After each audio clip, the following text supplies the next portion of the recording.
Hello mga kasari-sari store, good afternoon sa inyong lahat. Welcome again sa ating vlog.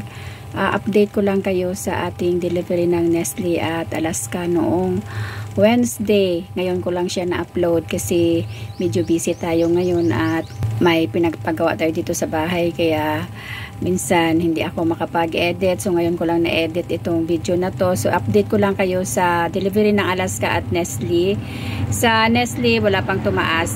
Sa ating creamy white at saka sa 3-in-1 original ay ganun pa rin ang presyo, nasa 120.12 ang isang tie. So nakita ko kasi sa aking kaibigan na tumaas na daw ang Nestle, pero dito sa akin ay hindi pa siya tumaas. So update ko kayo pag tumaas na ang ating mga kape ngayong susunod na mga delivery, kasi every week nagde-deliver sila dito sa atin.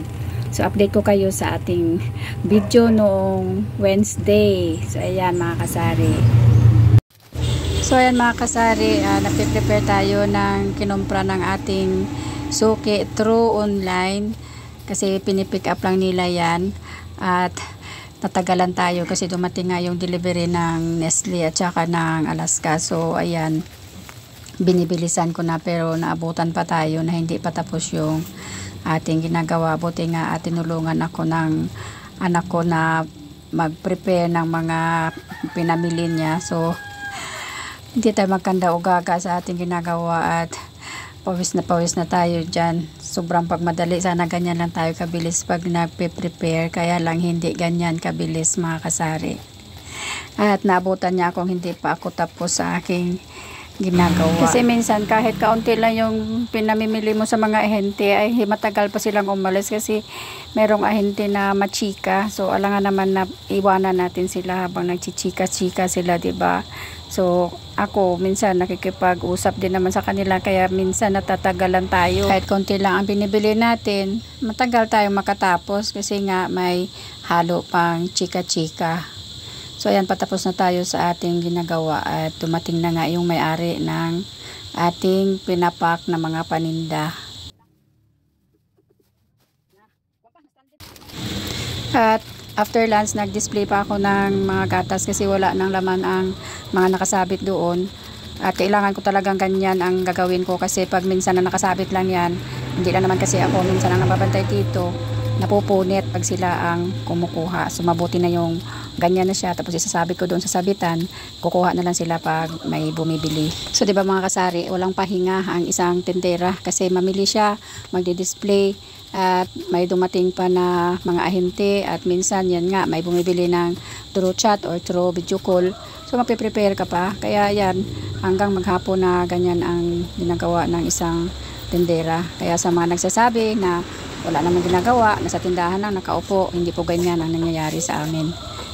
Maraming trabaho dito sa tindahan kung gusto mong ma-organize ang iyong tindahan. Ang dami-dami mong gagawin kasi habang nagbabantay ka, nagdi-display, naglilinis, kung ano-ano pang mga dapat gawin dito sa tindahan. At lahat dyan ay nakasalalay sa iyong mga kamay. Hindi pa kasama dyan ang pagre-repack. Ako kasi minsan sa pagre-repack talaga ako tinatamad, lalo na yung mantika. Tinatamad talaga ako mag-repack. Kaya yung mga bote ng mga swakso dito sa amin na mga iniiwan lang, yan ay hinuhugasan ko talaga, yan nililinis ko para dyan ko na lang ilalagay yung ibang mantika na nire-repack ko ng tig 20 para mabawas-bawasan yung aking repackin kasi ang nire-repack ko na lang ay 10 piso at 5 piso. So yan ang mga trabaho natin mga kasari, no, sa ating tindahan. Alam ko sa mga kapwa ko may sari-sari store, relate kayo dyan. So yung aking mga delivery minsan may 2 araw, 3 araw pa yan bago mai-display kasi lalo na ngayon mainit ang panahon, nakakatamad magkilos dito sa tindahan dahil mainit. Minsan inaabot pa yan ng 2 araw, 3 araw, 4 na araw bago ko mai-display. Pag may dumating na bagong delivery, saka ko naman i-display yung nauna.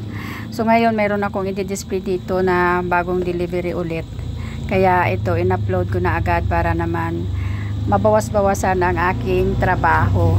So ayan na mga kasari, ang dineliver ng Alaska. Kaunti lang naman ang ating binili. Pero ang tagal nila makaalis kasi nga sabi ko sa inyo na mayroon pang chika about politika. Kaya ayan, bumili tayo ng 2 tie ng Alaska swak kasi hindi yan masyado mabili dito sa atin.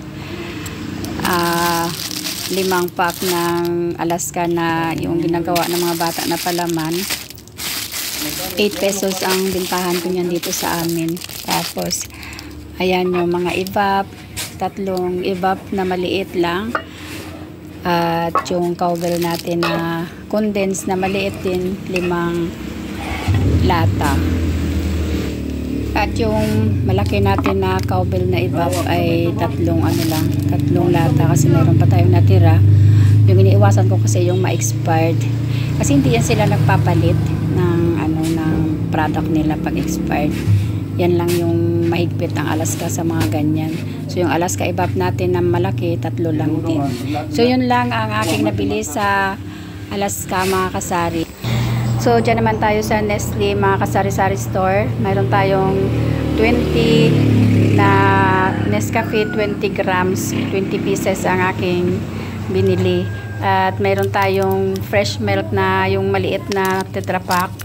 Yung bintahan dito sa akin is 38 pesos. At yan ang ating creamy white, 3 Thai na sinasabi ko na hindi pa tumaas. At 3 Thai din na Nescafe original na 3-in-1. Hindi pa sila tumaas, wala pang update na tataas ang kanilang mga paninda. So, mayroon tayong magic sarap, 3 pack din kasi mayroon pa akong stocks na naiwan at 2 Nescafe stick lang ang ating nabili sa kanila. Pero malaki na ang halaga niyan kasi napakamahal na ngayon ng mga kape mga kasari. Kahit konti lang ang pinamili mo ay 1,000 na ang iyong babayaran. So yun na mga kasari, thank you for watching. Yun ang ganap noong Wednesday, yung mga deliveries natin. At may dineliver na ulit ngayong Friday, kaya pinilisan ko nang mag-edit ng ating video kasi gusto ko updated kayo sa aking mga deliveries everyday. So yun lang, thank you for watching.